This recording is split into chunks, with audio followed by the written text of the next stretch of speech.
So again, welcome.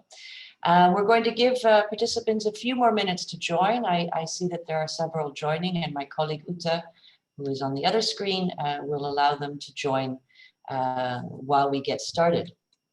My name is Deborah Valentine. I am the Director of ACCESS and also the AMA support contact person at the moment. And I wanted to just take a few minutes at the beginning to just explain who ACCESS is and what we are and what we can do to support you. We would ask during the meeting that you leave your mic on mute, and that's just to enhance everybody's reception. You are welcome at all times to put questions in the Q&A.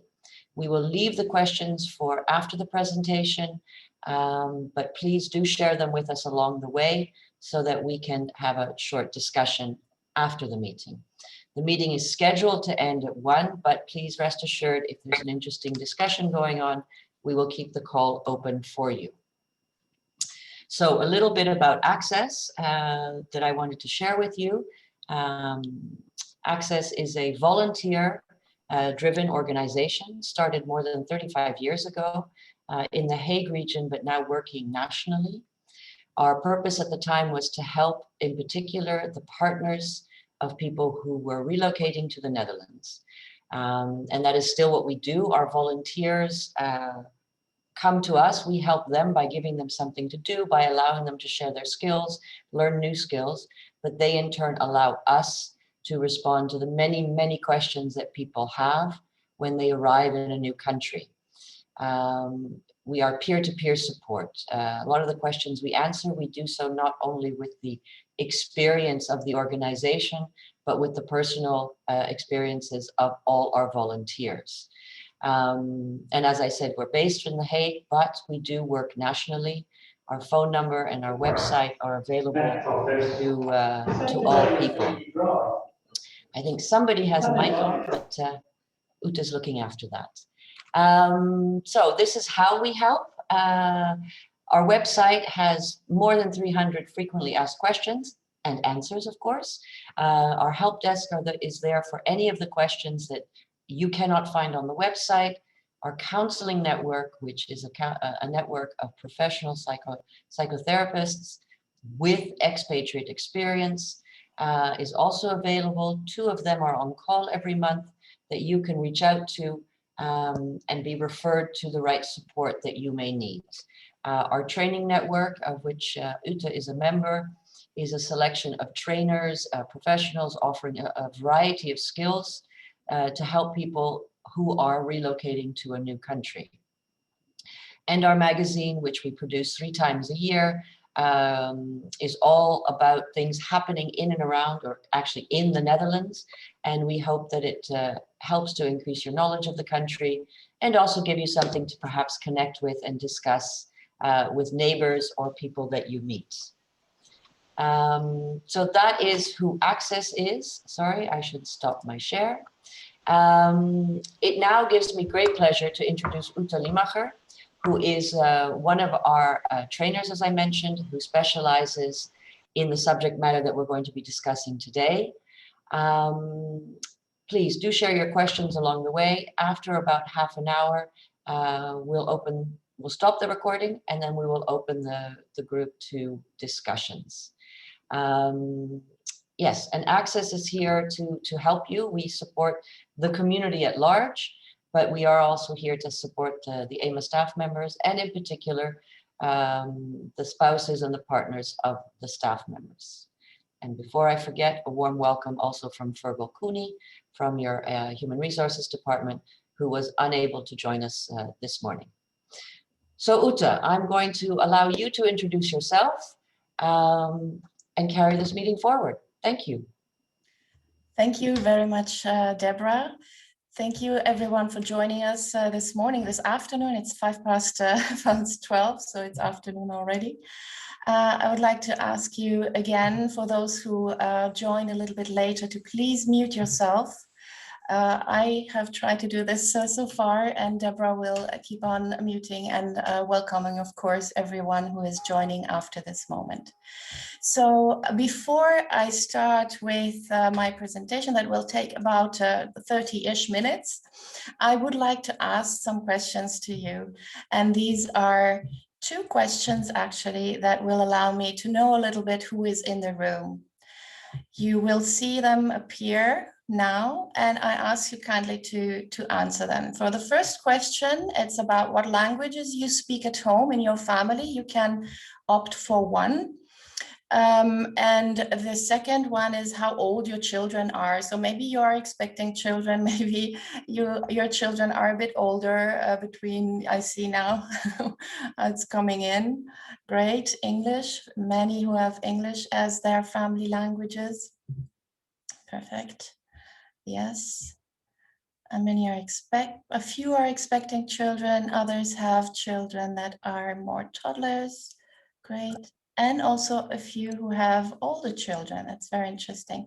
I'm just waiting until at least 90% has answered the questions, and then share with you the results so you also know who is in the room. It's always good, especially when we are so many.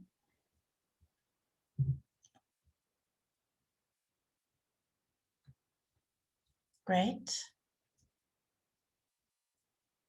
We are 95, a few more to answer the questions.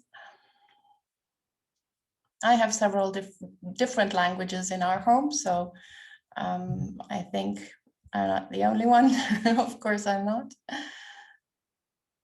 Great. So we have some more to enter. I give a few more seconds because I saw that new participants just are entering right now. So let them give a few seconds to answer the questions. For those who just joined us, please, can you answer the questions that are on the poll? They should appear on your screen. Great, I think it's time to share maybe. I'm going to close this. Again, for everyone who joined now, please mute yourself. Great, so here are your answers. So what languages you speak at home? There are many who have English and other languages. Some have other languages, not only English or Dutch, but actually others in their home. Very good. None has Dutch or only Dutch. As for the families, the age of your children, some of you are expecting children and others have already between 0 and 4, 23, but many, or the bigger part, 33% have children that are over 10. Great. So this is just for us to have an overview over who is in the room. Fine. So I'm going to share with you now my screen. And we're going to talk about the topic of today, which is raising children with multiple languages successfully. As Deborah said, I'm one of the trainers at ACCESS since many years, and very happy to be. What I do, I help multilingual and multicultural families lead a successful life abroad, generally speaking. My background is in linguistics, and I help mainly also the multilingual families maintain their home languages while adding new ones. So raising children with multiple languages. This is what I'm going to do in the next few minutes. I'm going to first focus on what you need to know about multilingualism, then about multilingual families, what kind of families we have, and maybe you can recognize or you can identify what family yours is. And then we are going to go over to the questions.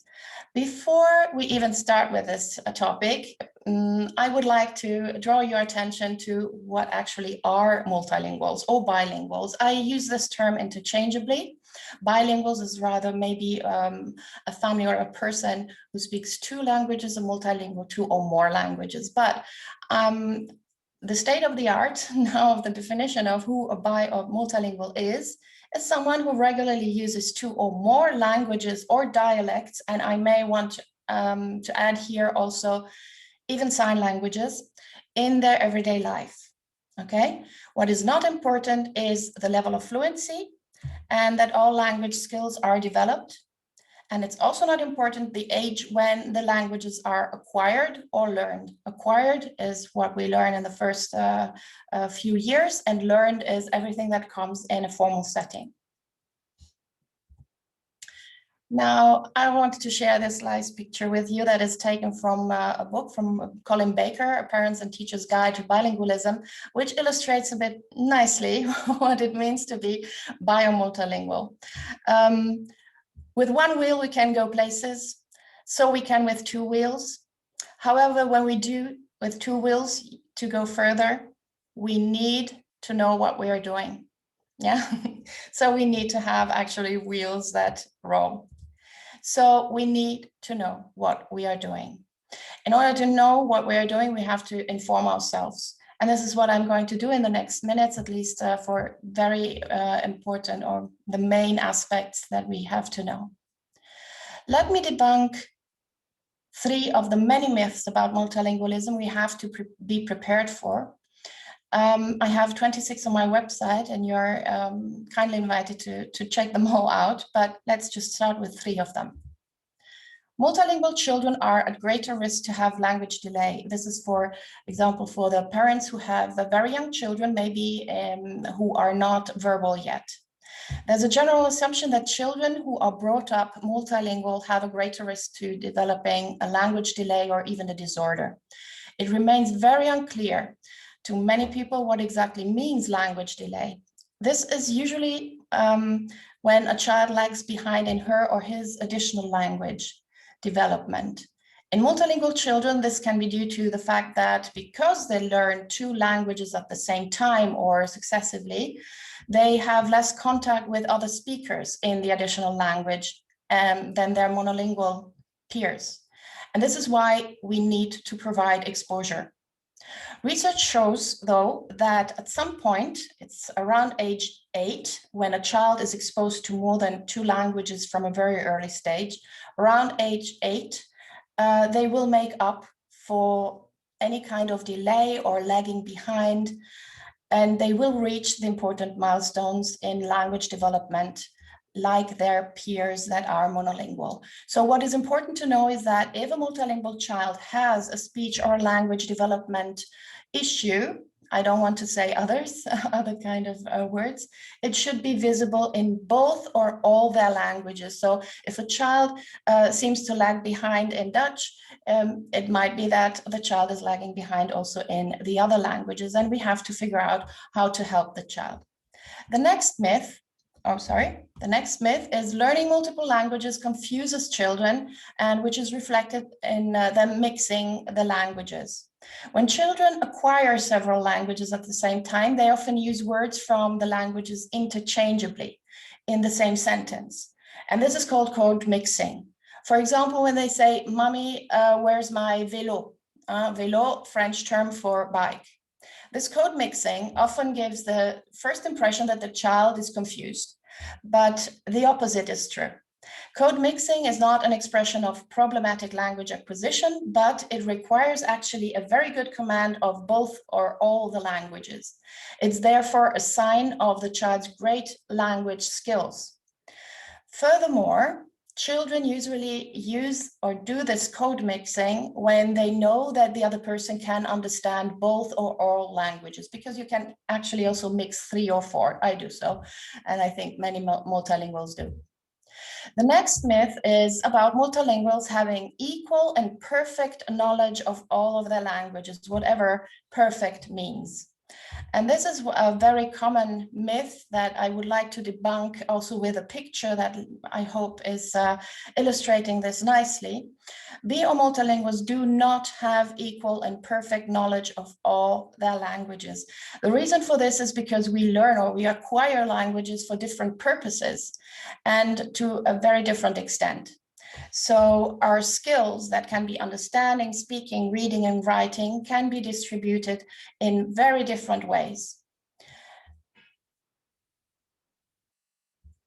When we talk about the fluency in languages, which is another thing that we might need to know, you're probably familiar with the Common European Framework of Reference for Languages that helps us determine the level of fluency in understanding, speaking, reading, and writing.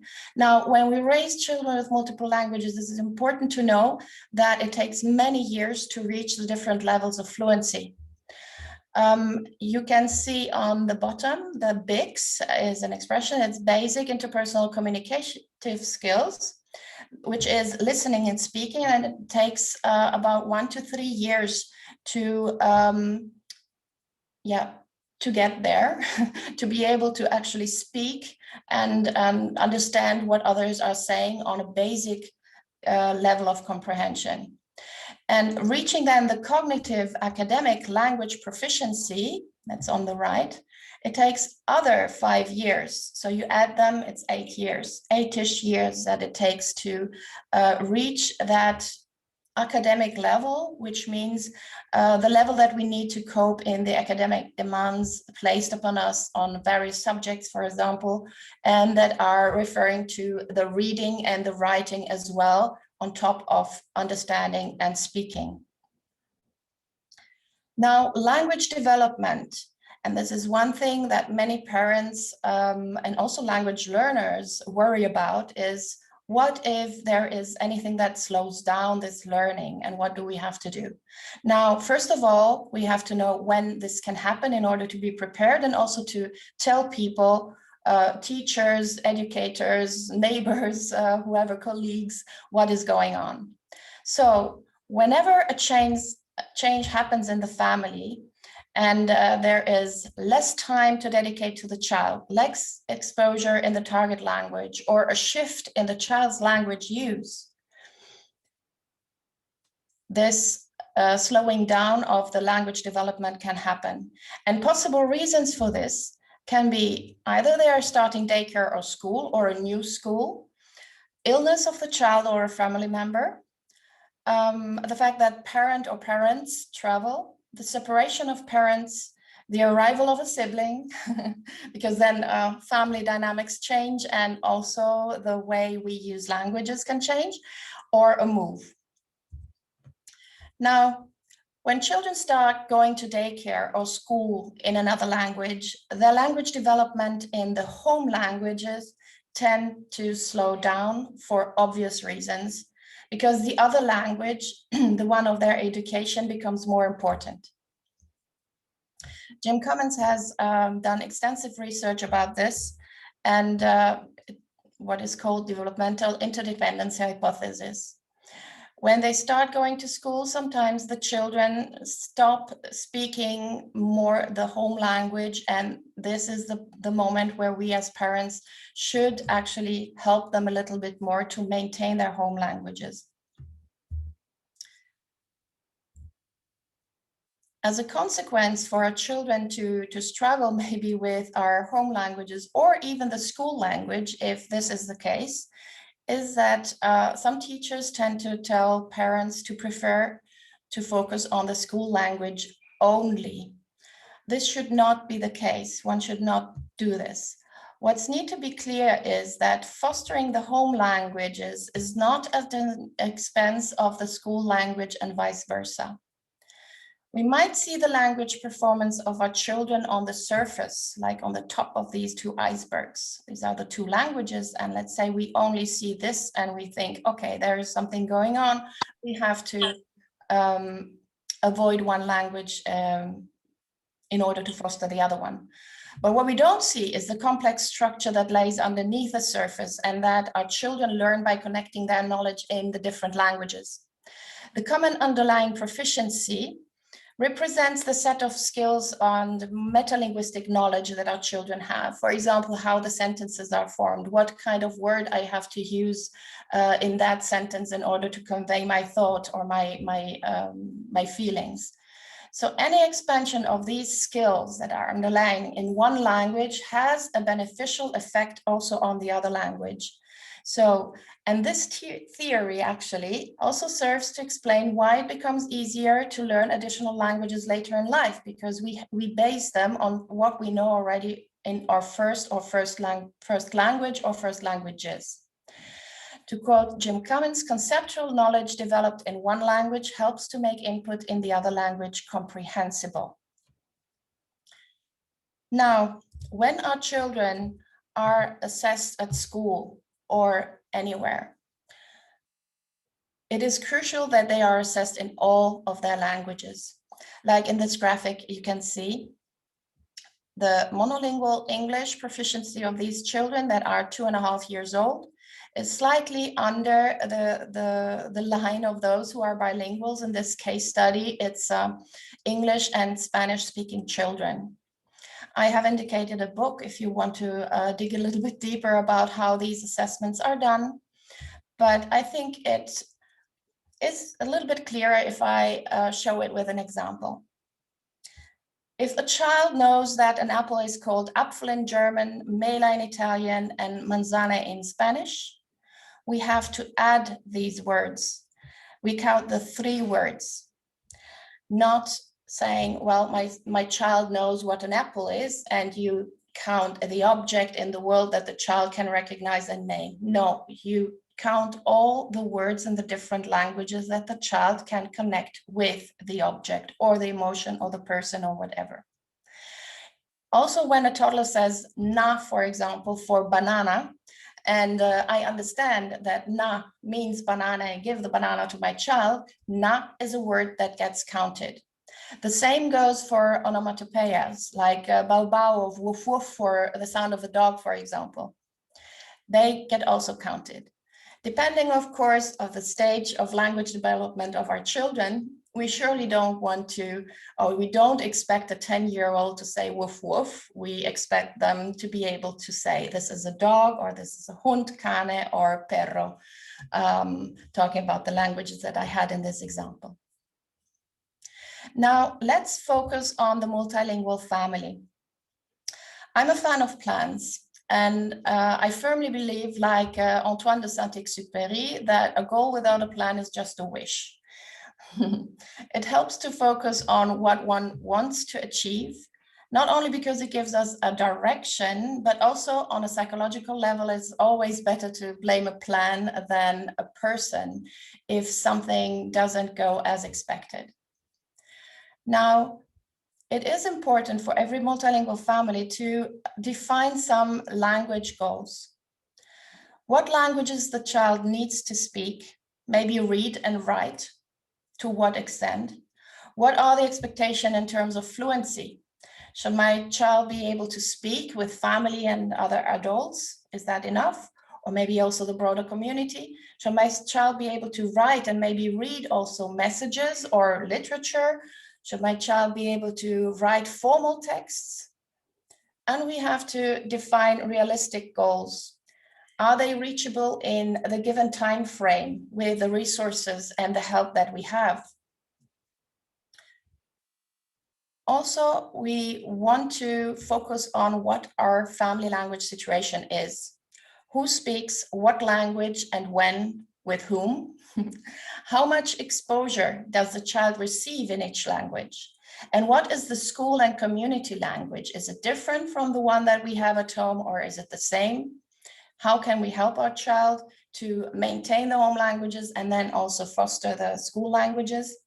What is also important to say, which I don't have on this slide, is that we have to know how to deal with our attitudes towards family languages. How accepting and welcoming are we towards the partner's language? How supportive can we be with the other language or languages? Now, once the goals are aligned with the situation, we can start to choose a language strategy that suits the family. These are 4 strategies that one can adopt. The one on the top left is minority language at home. This is when both parents speak a language that is not the community language, and they choose to speak the minority language at home.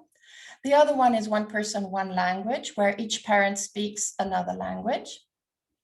to the child or with the child, or time and place strategy, where one chooses to determine the language used depending on the time and the place, or both parents transmit 2 or more languages to the children. Explaining them all in detail would take a lot of time. I give trainings about these, and you can find posts on my website about them, and I also have a video on YouTube that explains them. Fact is that when deciding a suitable family strategy, one should always take into consideration the needs to use the language for every family member, also for the child and the parents, the exposure in the language, and the possibilities and availability of every family member. If there are parents, I saw in the poll before, there are parents who are expecting or maybe have children that are not verbal yet. So please bear with me for those who have older children, because when we are ourselves multilinguals, we sometimes might struggle to define or to find out which language to speak with our newborn. So this slide is for the very young parents or parents-to-be. If you struggle with deciding what language to speak with your newborn, you can ask yourself, can I make subtle jokes in the language? Can I express how I feel in the language? Can I express in the language how my child feels? Can I sing lullabies or nursery songs, or do I know rhymes in the language? Can I talk about family anecdotes in the language? And can I give compliments and comfort in that language? This is, as I said, it's really for the first language that we want to decide to speak with our child. If you cannot respond with yes to all the questions, you may want to practice the language, get resources to be prepared once the child is there. But what needs to be put in the forefront is, if you cannot express a variety of emotions in the language that you choose, or you cannot say important things spontaneously, like watch out or stop, or even have to look up words while speaking with the child, it would be better if you choose another language. If you have questions about that, I'm very happy to answer them afterwards. Now, what we all need, once we have defined the languages within the home and what we can foster with the resources, help, etc. that we have at home, we need a multilingual village to raise a multilingual child. And here I have adopted an African saying. Now, understanding and speaking are 2 very natural skills. They come naturally to our children if we give them enough exposure and if we prompt their reactions and their response. I have 2 information sheets on my website about what the different stages are and how you can recognize maybe where your child is right now. The reading and writing skills are skills that need formal instruction.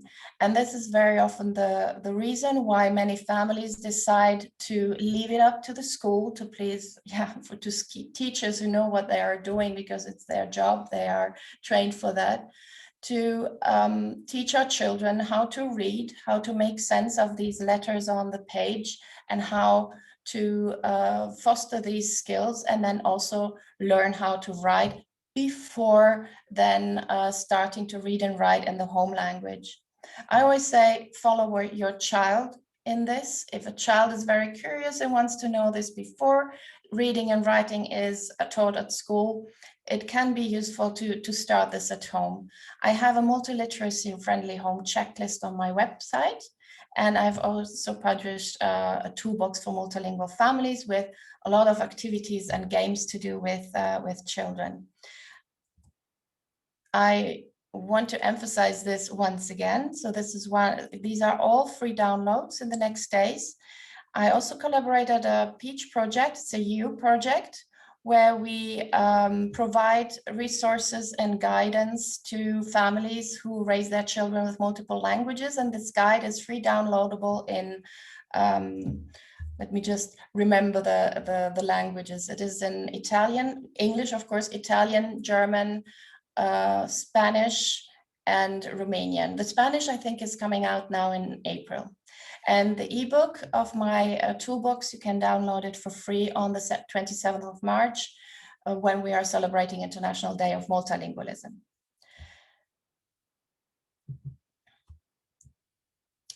To raise children now successfully with multiple languages, we need to know what we are doing.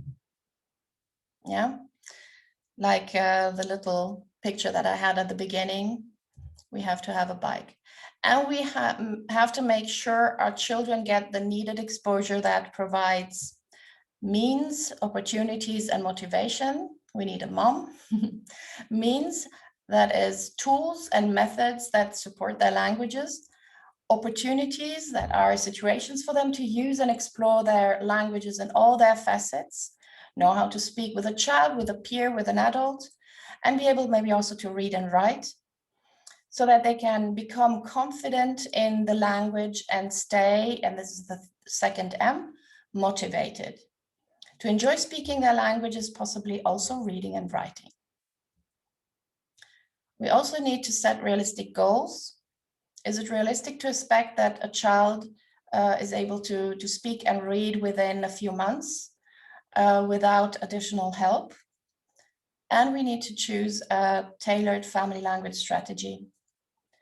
And last but not least, determine and find our multilingual village.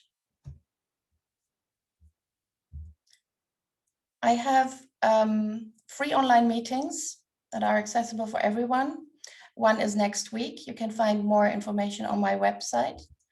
And I also give trainings about, raising children with multiple languages.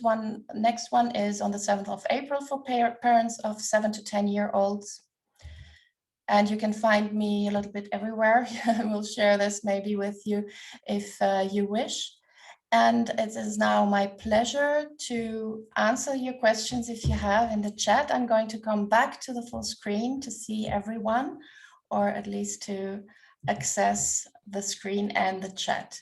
Thank you very much for following this quick talk. I hope it was helpful, and please let me know if you have questions in the chat. Ute, thank you very, very much. My children are already in their 20s, but I recognize some things that I could have done better. It's a bit late to apply them now, but I hope that those with younger children have learned a lot from this presentation. I'm going to close the recording so that we can share it with your colleagues.